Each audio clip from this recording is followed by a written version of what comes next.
dialed clocks and shade in different colors. This is how much time I'm allocating here. And then when they're drinking, and then this is what I'm going to do when I'm not drinking, and where are the gaps and how do I fill that time so that I don't relapse. Okay. So it's kind of a twofold program. So then your original goal with this project was to evaluate those modules, right?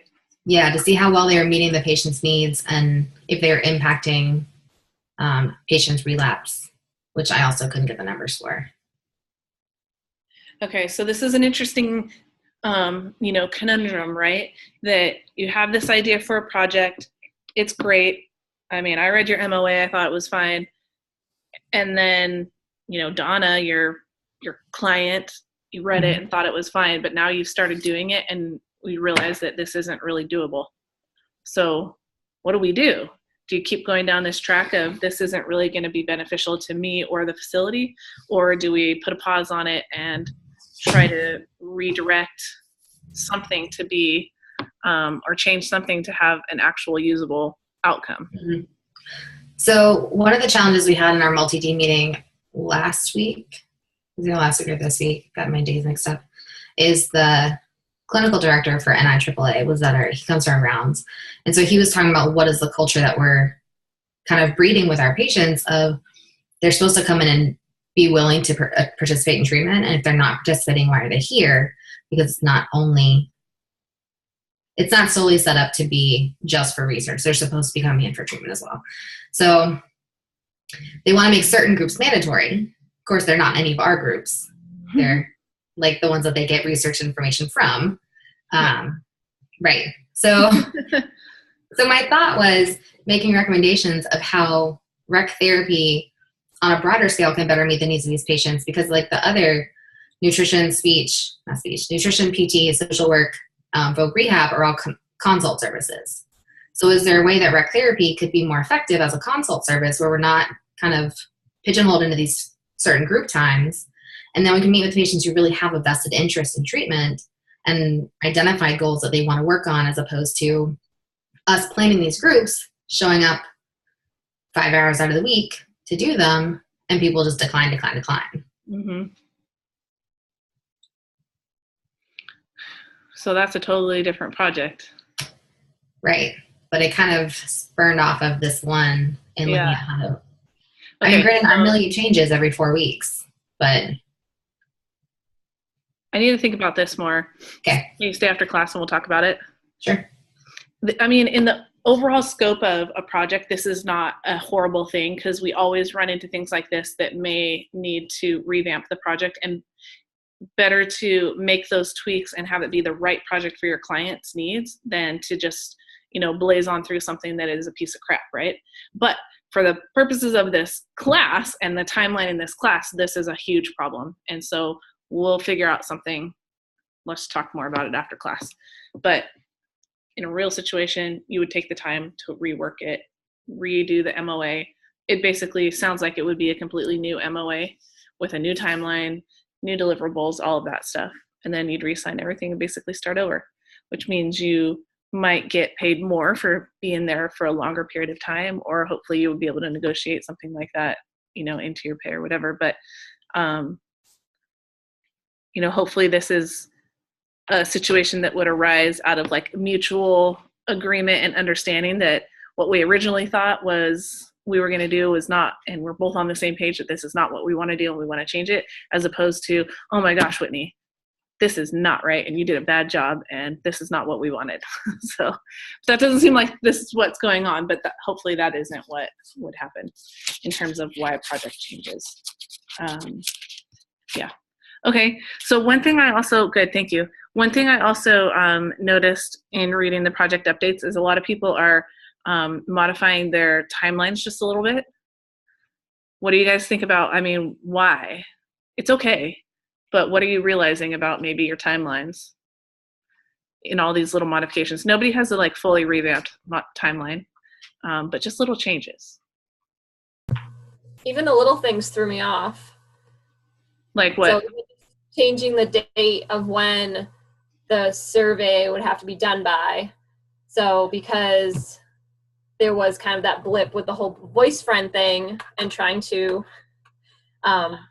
go through the list to make sure that people who were grieving didn't receive the survey. Even just that threw me off. Mm-hmm. So, even though it's a little thing, and I look back down, I'm like, oh, I guess it's not that big of a deal, but still, I think all the little things might add up. So I guess I'm just a little worried about that. So hopefully nothing else happens.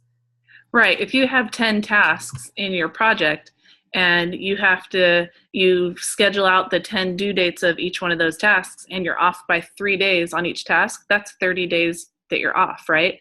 In the course of a 6-month program, that might not be a killer, but in the course of our semester, that is not good. Yeah. So there's kind of like a fine line between giving yourself a little bit of wiggle room and too much wiggle room, right? It's always okay to complete things faster, but we definitely don't want to take longer to complete each of our tasks because then we're just going to run out of time. And I think it's maybe not impossible, but difficult, especially in early stages, like your first consulting project type of a thing, to understand your capabilities of accomplishing your tasks, right? And if every project is different, you're not sure how long it's going to take you to do this task compared to the next task on a different project, then how do you know how much time to really budget for yourself time-wise? That just comes, I think, with more experience of knowing your capabilities and your skills, and what you can plan. If you've got like 10 consulting projects going on all at once, like how much time can you realistically invest in each one of these tasks when you're juggling lots of things? If you've got only one at a time and it's one project at a time and nothing else, like no classes and no thesis and no dissertation and all that extra stuff, then maybe you can spend a lot of time on these things and get them done a little bit more quickly because you're not multitasking. So I think the point here being is be realistic with what you think your abilities are and build in a little bit of flexibility as you make timelines. Any other thoughts about people's timelines and things that had to change here and there?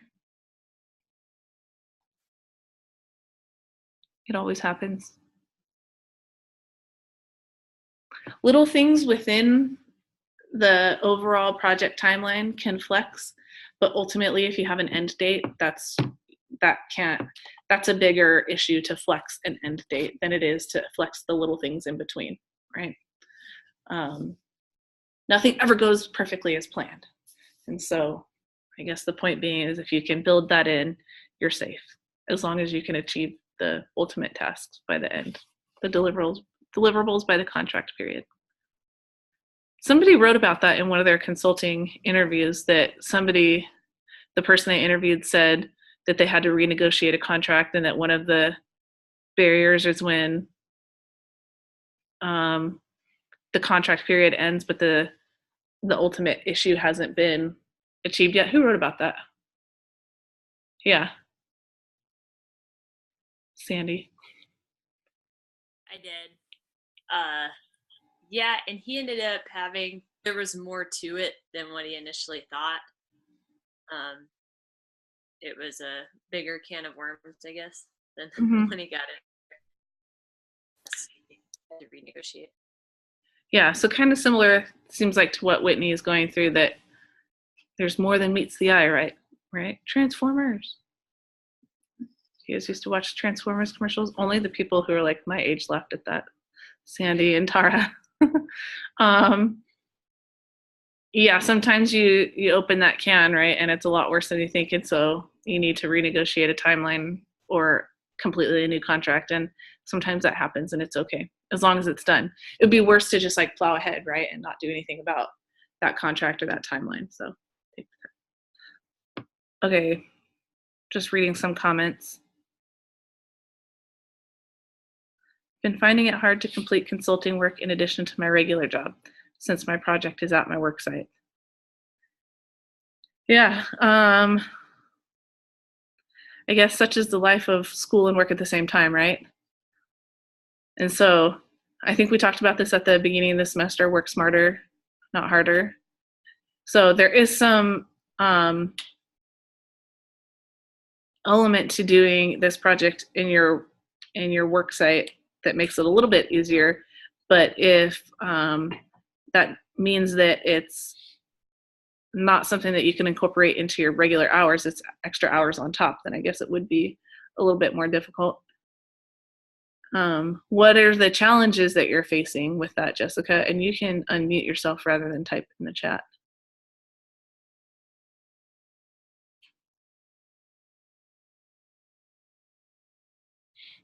Ready? I'm going to give this a shot. My dog decides to talk when I talk sometimes. So,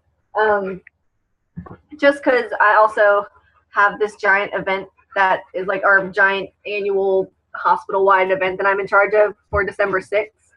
So trying to plan that as well as complete these is sometimes a little difficult. He thinks it's playtime.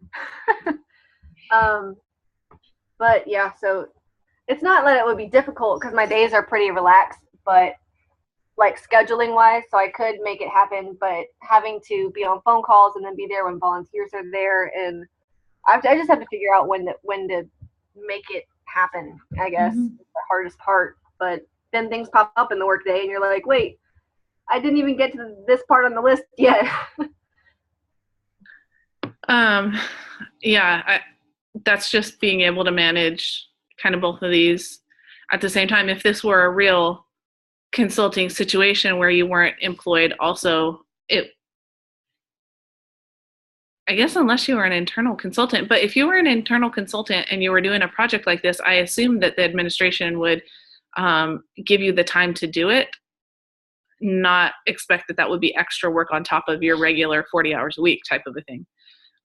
That's not always a safe assumption, but I would think even as an internal consultant, you'd be able to manage that. But as an external consultant, you wouldn't really have to deal with that, juggling all of that, because this would be your all day, every day, unless you had other side jobs type of a thing.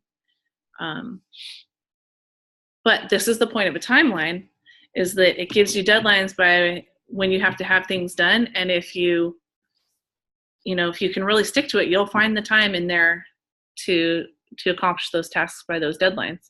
If you don't have those timelines, it's a lot easier to be like, I didn't get to it today, or today, or today, or today, or today, and all of a sudden it's been like a month of I didn't get to it, and then there's nothing to tie you to accomplishing tasks in a timely manner. But yes, okay. Any other thoughts about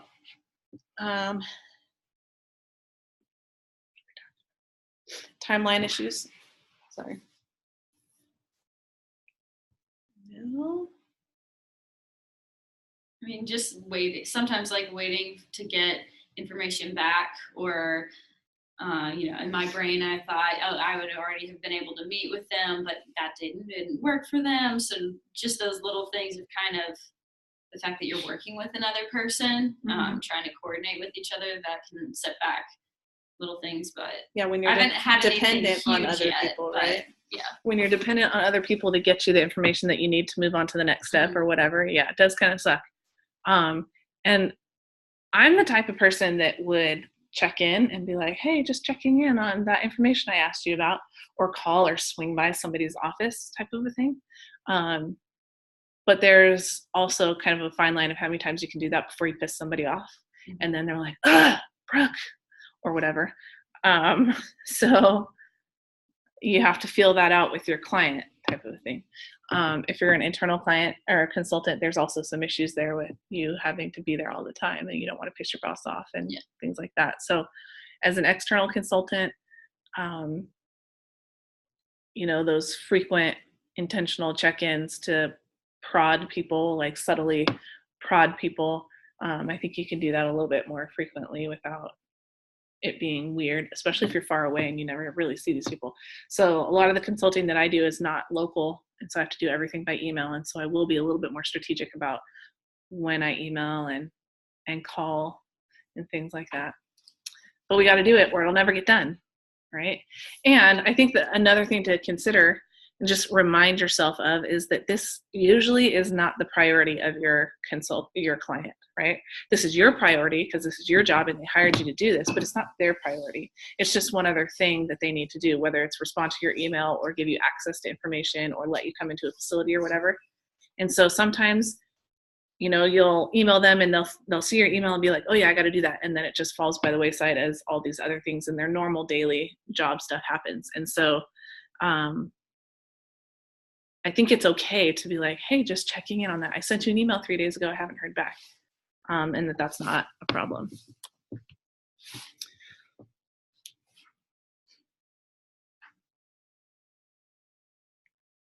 Okay. All right, just read in the chat. It seems like everybody had to tweak their timelines a little bit, and that's all right. Sometimes reality hits us in the face. Oh, I can't actually do all of that all at once. All right. Well, if there's no other issues with projects, none, nobody wants to talk about anything. Is anybody loving how their project is going? Or are you guys just like, the drudgery? Shelly, does that mean the drudgery? Or it's not going well? It's just the drudgery, because I'm in a facility that is not one that I typically can consult in. So I have to travel there, and it's like 3 hours away or whatever. But the person that I was actually working with is like not very easy to work with, and she thinks that I'm there to like, well, first when I did my initial like evaluation, there was 2 days of evaluation. She thought I was there to like attack her, and so she was very aggressive and almost bulldog like. And so I had a difficult time getting my information that I needed, and I had to go to her boss so that I could get what I needed. And then she was aggravated because I kept coming to her instead of going to the person that I needed the information from. So I had to go through a lot of hoops to get what I needed. And then that person actually just got fired. So now they used some of my initial like consulting, like my first evaluation that I already kind of went over with them. Like I haven't done my final report because I still have to tweak some things and I want to add some things. But the first part, like after I did my initial evaluation, I made some suggestions of things that they could put in place for the next time that I evaluate on my timeline. And I think because I was very honest, she got fired based on some of my stuff.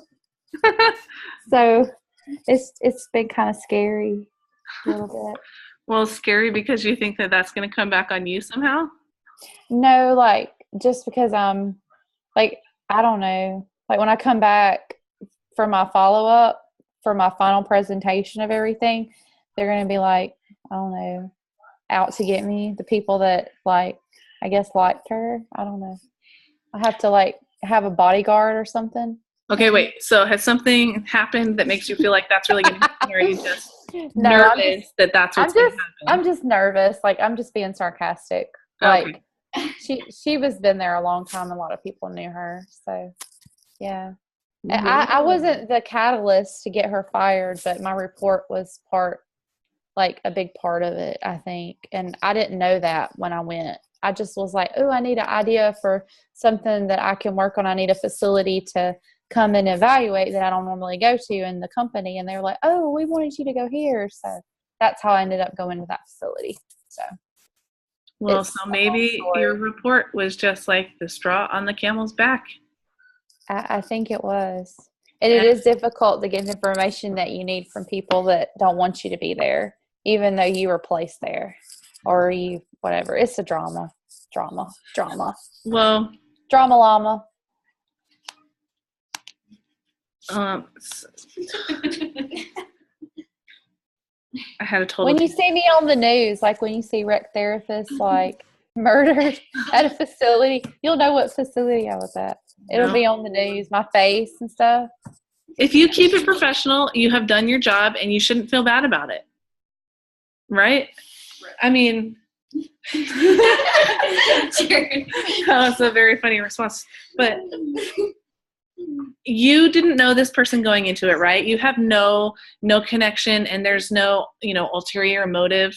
You didn't go in there trying to get her fired. You just reported facts, right? You gathered information and you reported facts, and that was the outcome. You didn't recommend that she get fired, I assume. You just said, here's what I did it? recommended that she needed more training. Okay, but that's not recommending somebody to get fired. I They made recommended that choice. she needed help. Yeah, I They- recommended that she needed more training or in servicing and maybe some guidance in the right direction.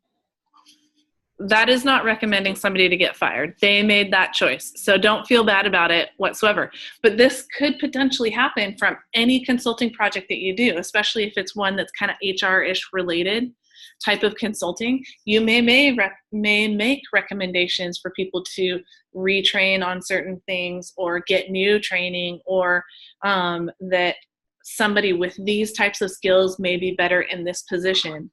And then what those managers decide to do with it, that is totally up to them and should not make you uncomfortable. Or, I mean, sure, you feel bad somebody got fired, but take the emotion out of it. This is just a job, and you're trying to help a facility be better, right? Because ultimately that trickles down to better people providing better services. And if that meant that she was not the right person to be doing it, then she's not the right person, and you can't feel bad about it. Because there's a lot of feeling bad, I think, about some of the things that we hear and potentially some of the things you do. If you let it really get to you, it can pull you down and make it difficult. And, you know, if you get emotional about it and you think about, oh, all the people who might be fired because of my recommendations or whatever, I think you could get dragged down, and that would suck. So don't get emotional. It's not emotional. Doesn't need to be emotional. Don't take it personally, anybody. I know it's personal to her because she lost her job, but it's not personal. It shouldn't be personal to you. Okay. All right. We do have a PowerPoint today. We're going to talk about needs assessments. Woo! What did you guys think of the NOAA module thingies? Wasn't anything really to do on the modules. It was just like reading them. I was worried that I was like doing something wrong because I didn't have any quizzes on it. No, I know. So when I took this class 7 years ago, we had the NOAA modules in there. They were a little bit more interactive, still no quizzes, but I really liked them. And then when I got this class to be given to teach this year, I saw that Marika still had that on there, and I was like, oh, sweet. And when I went to the link, it didn't work. And so I found the new link to replace it, and they had changed the modules. And so, yeah, I thought they were boring. If you thought they were boring, that is totally fine too. But I do have a handy dandy little PowerPoint for us to talk about today about needs assessments. Is anybody interested? Oh, well, interested in doing a needs assessment? It's not like you have the ability to choose that at this point. But is there anybody interested in needs assessments and potentially doing that as a future type of a project in your facility?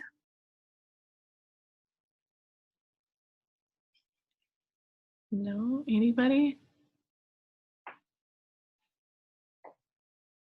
Where is my... I think it would be a good skill to have. I don't know if I just want to do that, but it's something that'll be helpful. I really like needs assessments. I did one for my consulting project, and it really became kind of the precursor to my dissertation, but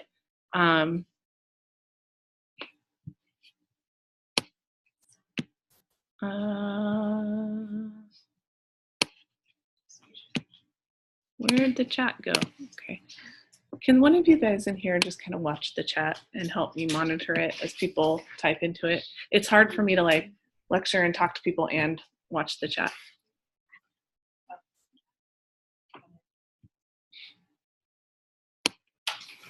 Shelly, the stats modules. That's funny. Thanks. Okay, so needs assessments. Assessments.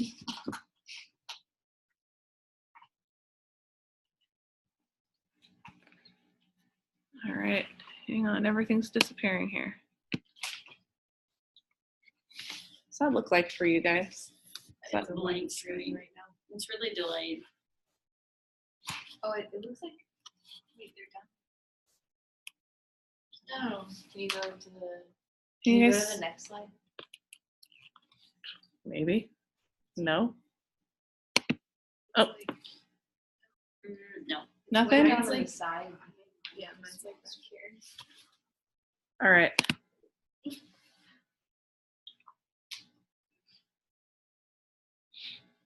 weird. What is going on? She unsure. I just left me listening to her something. What about now? It's just our faces. I do not understand how PowerPoint works in Zoom. It's never the same every time I try to do it. It's never really the same. Oh, every time. Because we've had it PowerPoint a few times. Right? Yeah, sometimes it works and other times it doesn't. I mean, in comparison to all the glitchiness of Adobe, I'd rather have Zoom, right, than Adobe Connect, but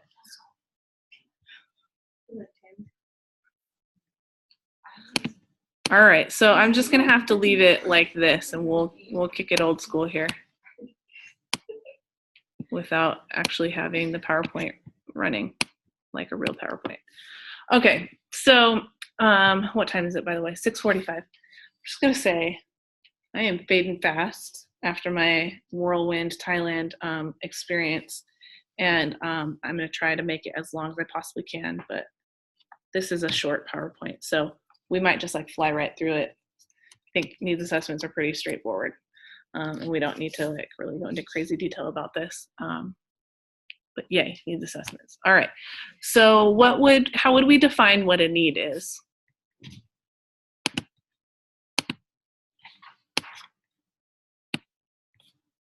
Don't everybody unmute yourself at once. A problem Okay, it's a problem with the current situation.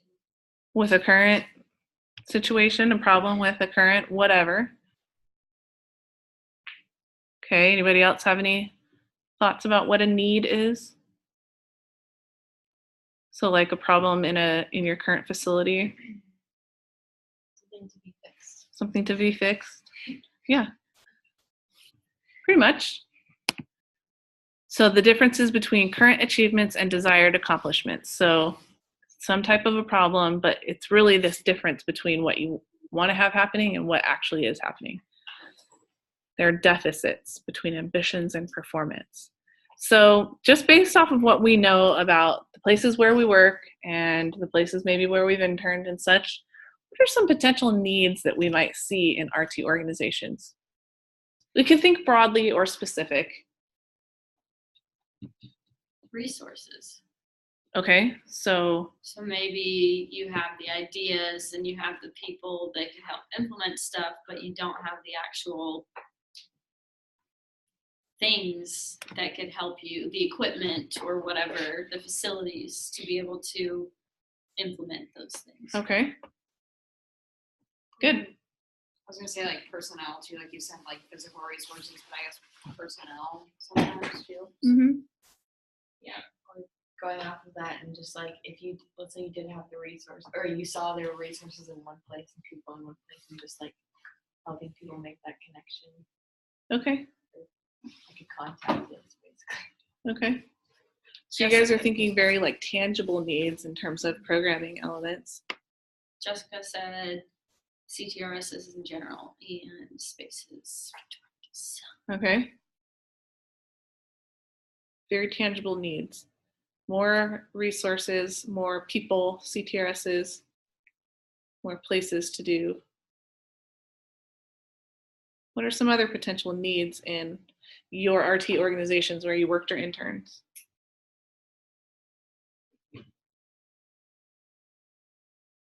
Financial resources. Say that again. Finances. Okay. So if you determined that money was short, the money needed to run your programs, then if you did a needs assessment about that, what would you potentially uncover? Like how to like find out where your money's going, because maybe if you're given $150 toward like paper and pens, then you could cut that in half and go to Dollar Tree and then use the rest of it like toward like an outing or a program or whatever you're doing. I don't know, maybe like reassess your budget and see where the money is actually going to, because maybe you can just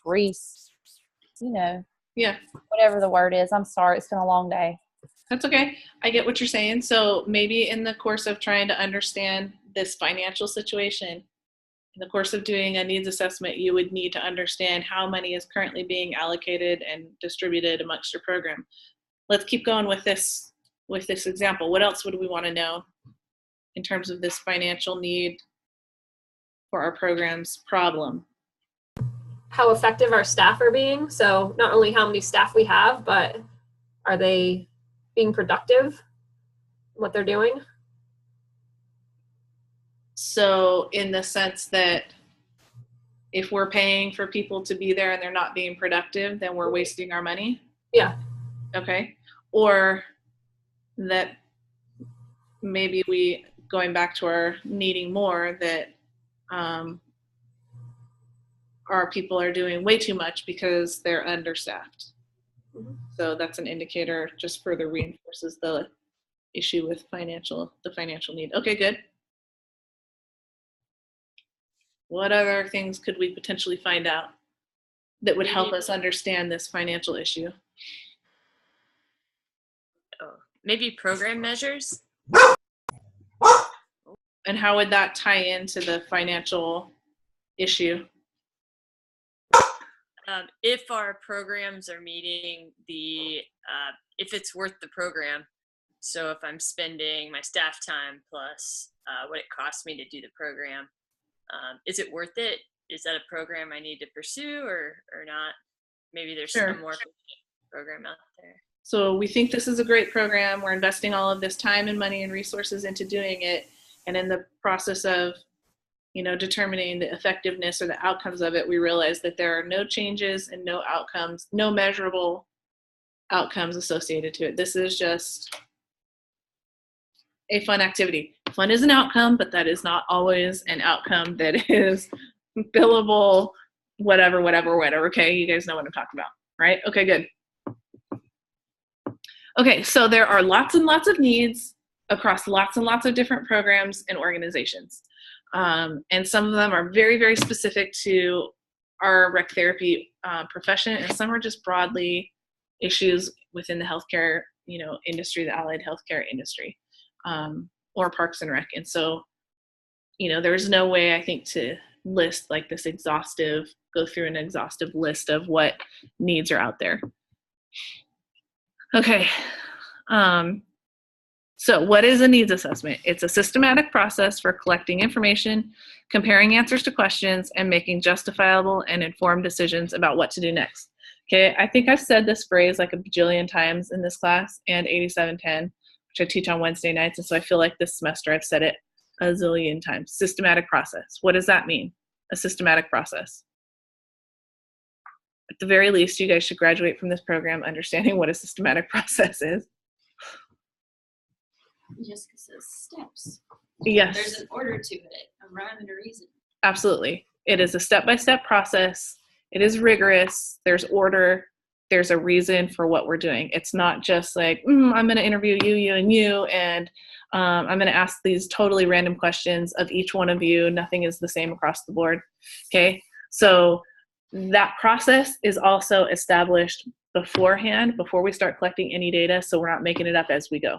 Okay, so a needs assessment follows that same exact systematic, has those same characteristics to it. Okay, step by step, established beforehand, rigorous, et cetera, et cetera. We collect the information, we compare the answers that different people give us, and we use it to make informed decisions. Okay, so generally a needs assessment is a precursor to decision making. And so this can come up in an instance where maybe a new program is being developed. But it might, somebody wants to, for example, on here, that bullet, before an existing performance evaluation is revamped. So let's say your manager comes in and says, we want to revamp our performance evaluation process. Maybe we need to take a step back and say, okay, let's think about this really quick. What type of information do we need in order to do that? Needs assessment. Right? What is our current performance evaluation procedures, process, whatever? What are the other performance evaluation options out there? Okay, and all of that would help inform how you revamp that process. Okay, so this is used to inform decision making. generally you start with no solution in mind. You don't go into it saying, this is what we're going to get out of it. You go into it and let the data tell you what you need to do and what decisions to make. You're not mindlessly wandering through things, but yeah, you get guided by the data. Okay, so some essential elements to needs assessment. So it's systematic. You guys are going to know that by the time you leave. It helps provide justifications for decisions before they are made. So turn facts into data, data into information, and information into valuable tools. It's scalable for any project, timeline, or budget. So this could be something small that's done in just a couple of days, or it could be something really big that's done over months or years. Hopefully not years, because that's just a forever long project you don't want to do. But maybe a couple of months. It could be something that costs no money, or it could be something that costs a ton of money. For example, Derek and I have been working on a needs assessment for Greenville County Parks and Rec for like a year. How much did we get for that? I don't know. I think we got $25,000-ish to do that. And so, you know, we came up with this timeline of what was going to be accomplished in the process of that year. And we're, you know, plugging away type of a thing. I would say that's a long project, but needs assessments don't need to be long. One thing that needs assessments aren't is something that if you need information right now to make an immediate decision, a needs assessment won't do that for you. You do have to have some time to conduct it. So if your boss comes to you and says, I need to know right now what to do, well, make a recommendation. Hopefully it's a well-informed one, but it's not based on a needs assessment. Okay, so also an essential element is that it's a replicable model that can be used by anyone. So if you establish this process ahead of time and it's maybe written down somewhere, if it needs to happen again, somebody else in the facility can do it because they can follow your step-by-step process. Maybe it's improved upon over time. So as things go, as elements in your program change, maybe there are pieces that they change slightly because we've addressed this issue, and so now we don't need to keep asking this question. Also, you need to consider the systemic perspective for decision making. So everything that we do has ripple effects, right? So if we do a needs assessment and we make some recommendations about one particular area in an organization, that's likely going to have impacts in other places in the organization. And so in the process of doing this needs assessment, you have to have a systemic perspective and understand that everything will be impacted by that. And so to not expect that it's only going to be in this one area, and that's it. Okay. What is a needs assessment used for? Lots of different things. Identifying strategic priorities. So if your boss comes to you and says, we need to develop, you know, a vision for the next 5 years, maybe that's a good place for a needs assessment.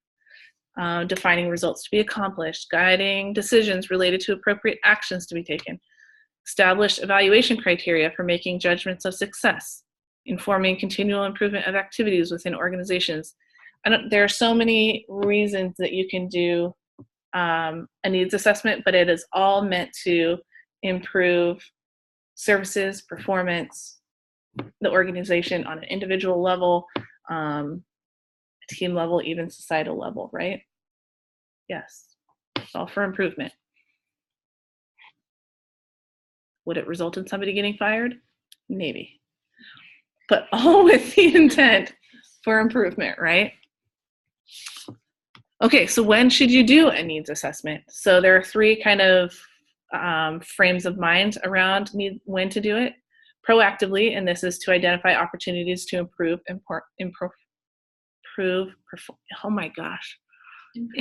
performance. Thank you. I can't talk today.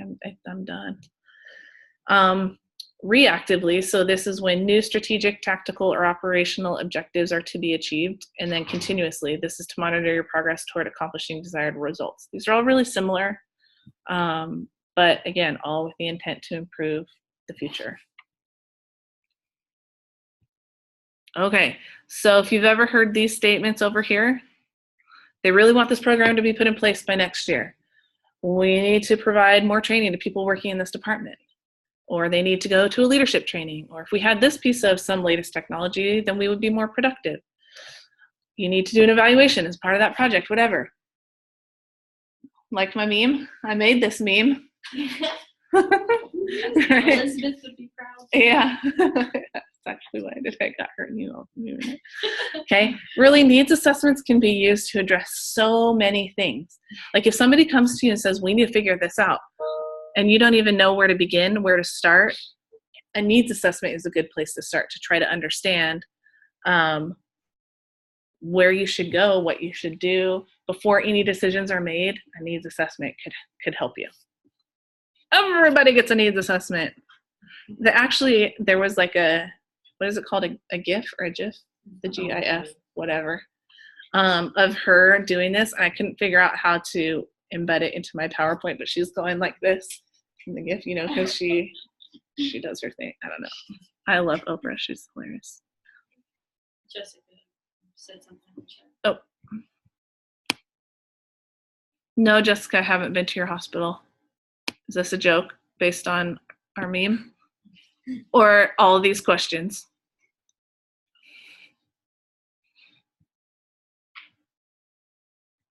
Okay. Okay, so here are the steps of a needs assessment. What did you guys think about these steps? Did you notice anything about them maybe that seems sort of familiar? It sounds like a research process. Yeah. Yeah.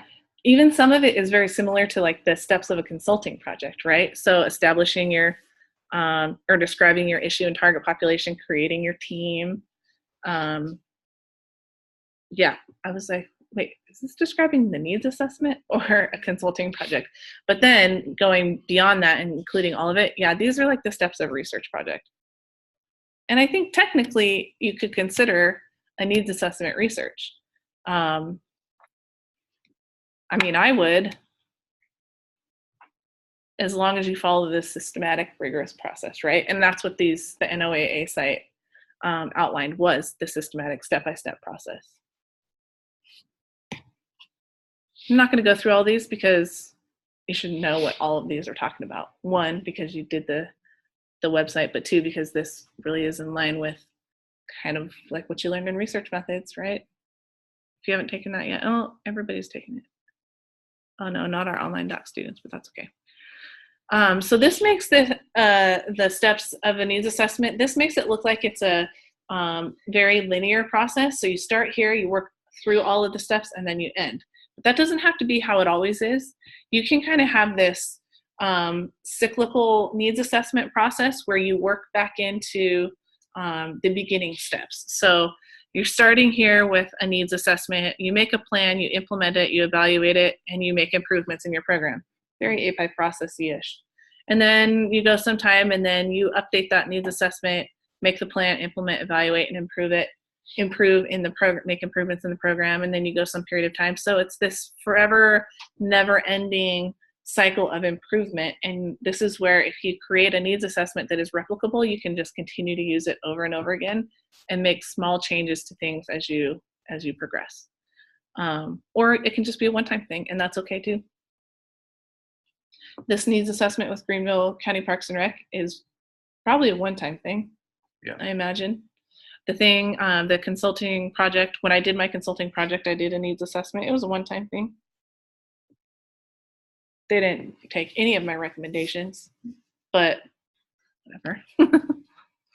Just like with the consulting project, right? You never know if they're going to do what you recommend. So how do needs assessments relate to being a consultant then? What's the purpose of us as consultants? Find out what the needs are and come up with solutions. I think that a needs assessment is like the prime consulting project, especially for a lot of people who have all these ideas about how they want to improve or how they want to develop a new program or whatever, but they just don't know how to do it. What it takes to do it, if they even can do it, if they could have this new program in their facility. A a needs assessment could be really great there. And it fits really well with what we do as consultants. Is it ever like the first step to a consulting project for you, like a needs assessment, and then continue on? Yeah, what you did. That was the intent of mine, was that I was going to use what I found to develop a program for that facility. But that facility went through a change in leadership, and the new CEO came in and said, well, we're not starting any new programs. And I was like, that was that's my dissertation. Oh. And so I had done this needs assessment about needing this type of a program. I interviewed staff members and parents of participants and asked them what their thoughts were about this type of a program. They told me some great stuff. I wrote up this report basically, and I titled it, If You Build It, They Will Come. And it was so witty, and I like spiral bound it. I know they didn't. Well, not only did they not build it, but they said, we have to, put a crackdown on spending right now because we're trying to revamp and new leadership, and we want to make sure that we're not bleeding money. And so new programs are off the table. And so even though the staff and the parents said, if you build it, we'll be there, they want this program. And so I had to find another facility to build the program in. And so I did for my dissertation. But ideally, yes, this would have been a next step. I would have built the program, implemented and tested it for them, and said, it's running and it's working, and these people loved it, and here you go. That would have been like a fully developed, right, consulting project where you start from the ground with a needs assessment and build it all the way through so this class is called Consulting and Program Development. That would have been like the full kind of spectrum of a consulting job, right? Start with nothing, build a program, leave it there. And then they keep on running it. I built the program, left it at the facility, and they don't run it anymore. Did you make this? Did I make what one? This is me. I did not. Okay. So sometimes needs assessments, if they're done in a place with people who get a lot of surveys or a lot of needs assessments or a lot of whatever, it's just one more survey, one more set of questions, one more whatever. The needs assessment I did was not a survey. It was all interview questions, and it had never happened before. But I think we always have to consider the burden on the participants, and this is the case for a thesis or a dissertation or a class or anything like that. If we're tapping into people who get tapped into a lot, then it's a lot to ask them to do one more thing. So we always have to be considerate of our respondents. But I think some of these barriers are similar to what you guys are encountering in your consulting projects. From what I can hear, lack of time and priority management, either on your case or on the case of the facility where you're working, that they are not going to this isn't a priority for you. And so they're not going to give you time out of your day to do it. So it's just extra on top of what you already do that can make it difficult. Lack of resources and trained staff. So they won't give you what you need to do this needs assessment. Some of the same consulting issues we've talked about. Unwillingness, inconsistent goals, lack of buy-in. Yeah, death by survey. There could be some confidentiality issues, but hopefully not, but you never know. And then cost. I mean, needs assessments don't have to cost anything, but if you're a consultant, what's our motto? We don't work for free. Okay? I've had to have that beat into my head a lot. We don't work for free. As a grad student on an assistantship, we might work for free. Although, I don't know, Derek, you're getting paid for this needs assessment, so you don't work for free. But sometimes it happens, but not if this is your job. What is BOD? Board of Directors. That's okay.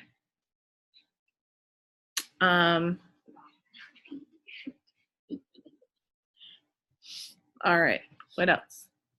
When is a needs assessment unnecessary? When the needs are absolute without an assessment, like it's pretty clear what needs to happen, we don't need to do an assessment. When a recent needs assessment has already been done and there's not an observed change, so if they're not going to make the changes, don't do another needs assessment. Don't waste your time or their time. When action is needed immediately, I mentioned that one already, and when you feel it would negatively impact the community. So if we're talking about residents in a long-term care facility and they're part of some research project or whatever, and if you wanted to add on a needs assessment and you have this other thing for them to do that's too much, then we just have to consider the burden. Derek, do you want to explain the Greenville County Parks and Rec one? Because I think it's a cool project. So Greenville County Parks and Rec approached Jasmine and MVP and I because they're having I'm not sure if it's like compliance issues, but issues of attendance and their adaptive and inclusive recreation programming, and they wanted to address the issues that they're encountering to gain more attendance and whatnot.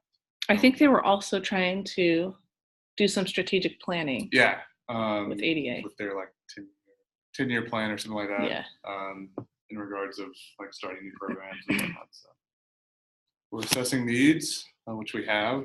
So we're like analyzing things and writing reports at the moment. So it was fun though, really cool. So what kind of questions did we ask on the needs assessment?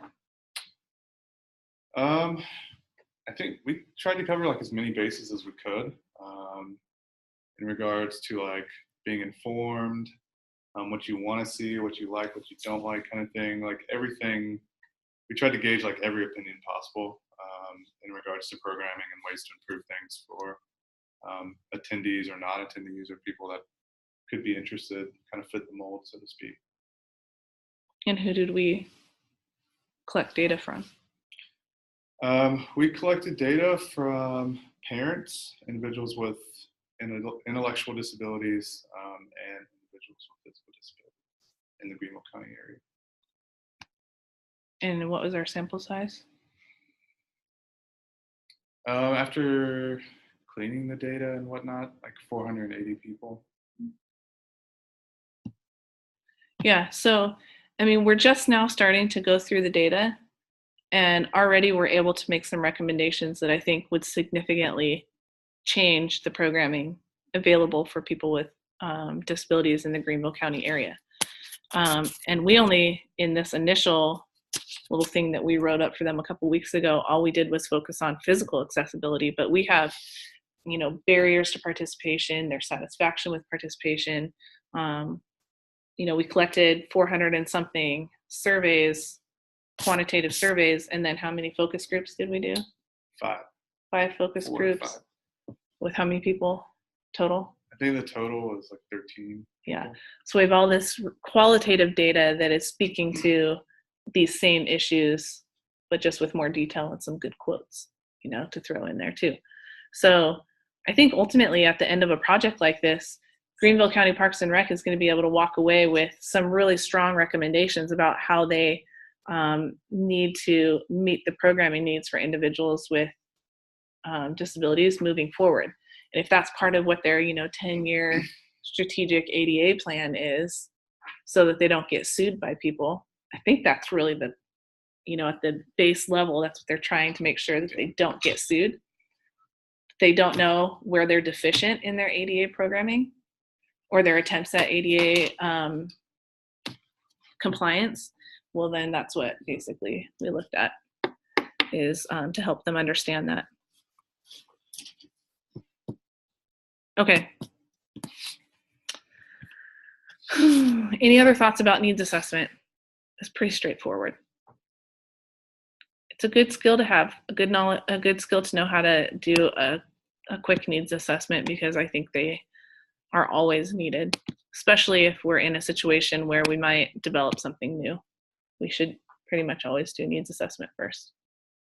I think there's been a lot of instances I know of, at least in the programs that I'm familiar with, where they get this great idea.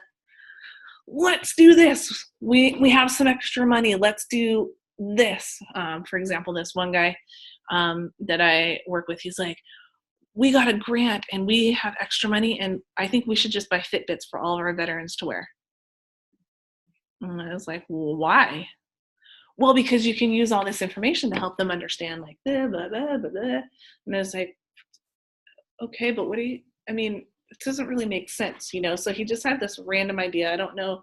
This was when Fitbits were kind of new. And so I think he was super excited about like wearable technology type of a thing and wanted to incorporate it into their programming, but it didn't make any sense. There was no real rhyme or reason to why he would do it. And then no kind of process of how this would happen.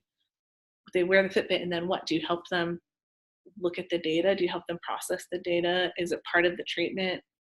Is it part of the rec therapy? As the rec therapist, are you going to look at their sleep number of hours? It just didn't make sense. And I said, we might want to explore the reasons more why we would do this before you go and buy all these Fitbits, like a billion Fitbits, and just like give them out for free and not get them back, right? So he was like, yeah, okay, type of a thing. So, but I think a lot of people, like out of the goodness of their hearts, want to do new programs and offer people new cool opportunities, right? But they don't put a lot of thought into the why, the how, and what's going to happen on, you know, the back end of that. And so this is where a needs assessment beforehand could help save a lot of, you know, crash and burn type of programs and experiences for people. And that's the most simple element to a needs assessment. They can get very complicated, but like, for example, Derek's project. But okay, needs assessments, yay. Any questions? Nope. All right, I think we're gonna call it a night. If everyone's okay with that. I mean, I could keep talking, but I don't think it's necessary. Look at Shelly's puppy. I know, so teeny and cute. Oh my gosh. Oh my gosh. What kind is it? Her mom is half Schnauzer and half Shih Tzu, and the dad is like a miniature Dapple Dachshund. How old is that? Yeah. Hold it up again. She's 7 weeks old. Yeah, she's really little. Oh my gosh. My husband just left, so she was crying. He had to leave for a call, so I had to pick her up.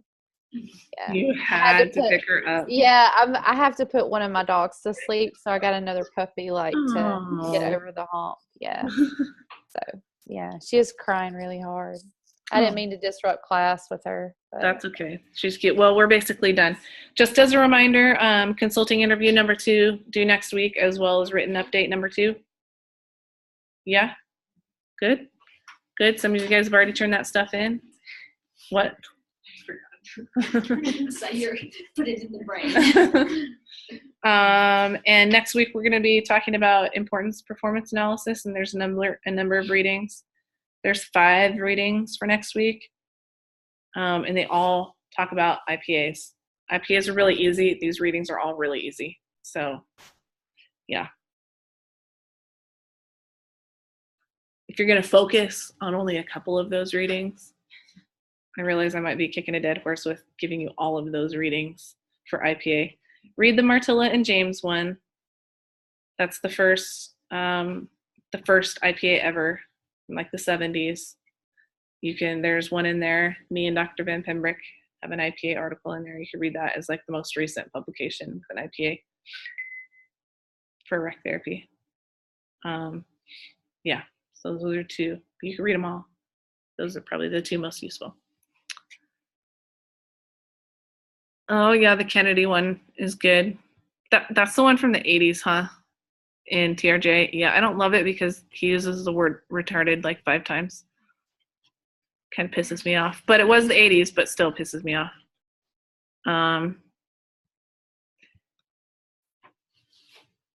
Yeah, the Scholl one is, these are all recreation ones, but the Kennedy one is, and mine with Dr. Van Pembroek are the 2 RT focused ones. So probably the most applicable to what we're going to talk about.